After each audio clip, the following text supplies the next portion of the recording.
ঠাকুমা, আপনাকে একটা কথা জিজ্ঞেস করার ছিল। কি কথা? বলছি, আপনারা যে এই দুজন 50টা বছর পার করলেন, এর রহস্যটা যদি একটু আমাদের একটু প্লিজ বলেন। ও এই কথা। আচ্ছা, তাহলে তোমাকে বলতে হয় কি করে আমরা 50টা বছর পার করলাম, তাই না? তোমাদের কাছে এখন আশ্চর্য লাগছে এই 50টা বছর একসঙ্গে পার করানো, তাই না? তাহলে শোনো কিভাবে পার করালাম। শোনো মা, স্বামী স্ত্রীর সম্পর্কটা না ঠিক নদীর জলের মতো, কখনো শান্ত তো কখনো টালমাহাল। যার হাতে এই সম্পর্কটাকে রাখার ক্ষমতা থাকে সে সত্যি পরিবারের আশীর্বাদ হয়ে ওঠে। প্রথমে ঘরের শান্তি না প্রথমে ভাগ্যের, তারপরে স্ত্রীর হাতে। স্ত্রী মনে করলে পরে ঘরটাকে আলোয় ভরিয়ে উঠতে পারে, আবার যদি মনে করে একবার নরকে নিয়ে চলে যেতে পারে। স্ত্রীর এই ক্ষমতা আছে, বুঝেছো?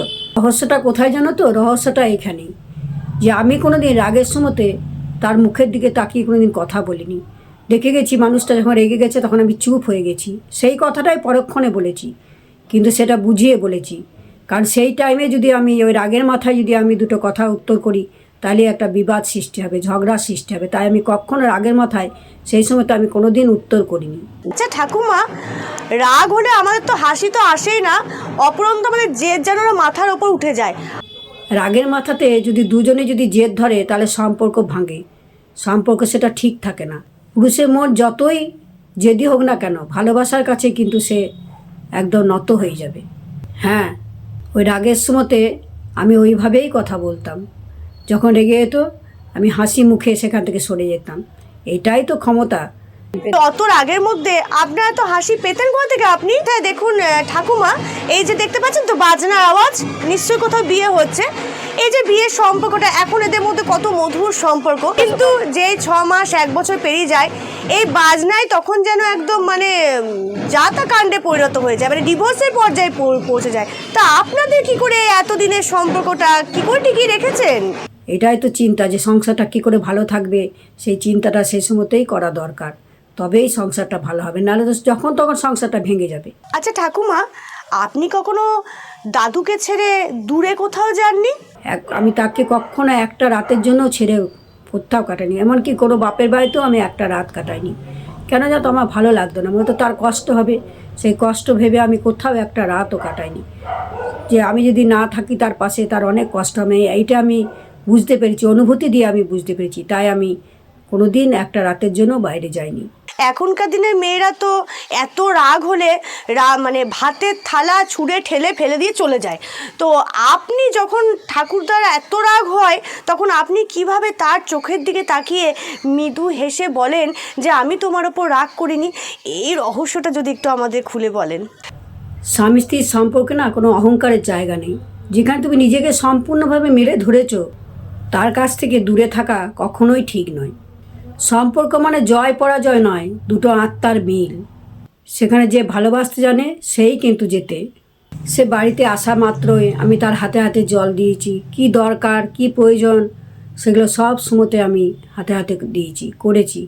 জানি যে তার ভিতরের ব্যাপারটা বুঝতে হবে, যে তার কি প্রয়োজন, উভয়কেই বুঝতে হবে। তবেই না সংসারটা সুন্দর যাবে, তবে তো সংসারটা সুন্দর হবে, তাই না? এখন তো তাই দেখছি চারিদিকে, একসাথে দুজনের কাটানো অনেকটা বছর খুবই দুষ্কর হয়ে যাচ্ছে, দুজনের মধ্যে তো আন্ডারস্ট্যান্ডিংয়ের অভাব হয়ে যাচ্ছে। কিন্তু আপনারা যে এতটা বছর কাটালেন কিভাবে? হ্যাঁ, এখনকার দিনে এত ডিভোর্স কেন হচ্ছে জানো? শুধু জেদ আর অহংকার, শুধু জেদ। কেউ কারো কাছে হার মানছে না, বলছে আমি বড়, মানে আমি জিতবো। এই স্বামী স্ত্রীর মধ্যে যদি এই লড়াই যদি থাকে সে সংসারে ডিভোর্স হবেই।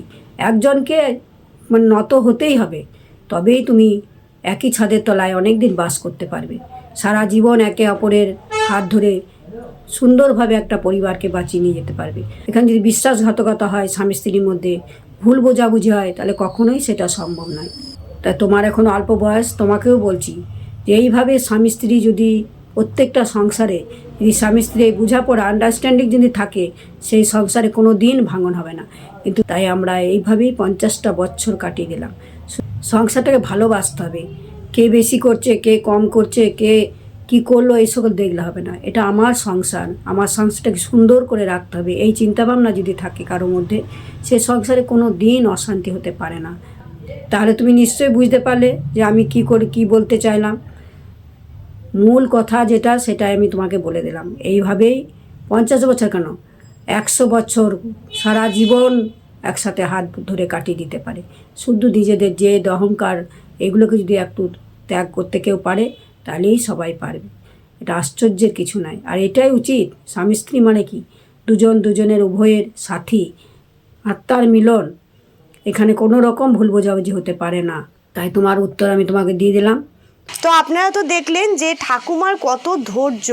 তাই ঠাকুমাই আপনাদের শেখালো যে এখনকার দিনে জেনারেশনের ছেলেমেয়েদের কীভাবে স্বামীর সাথে জীবনযাপন করতে হয়।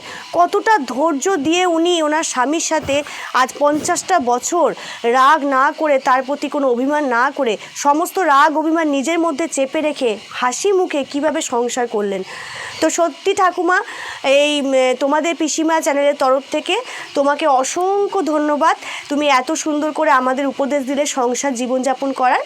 তো ভালো থেকো তোমরা, খুব সুস্থ থেকো, আর সারা জীবন এভাবেই তোমরা চলো। ধন্যবাদ।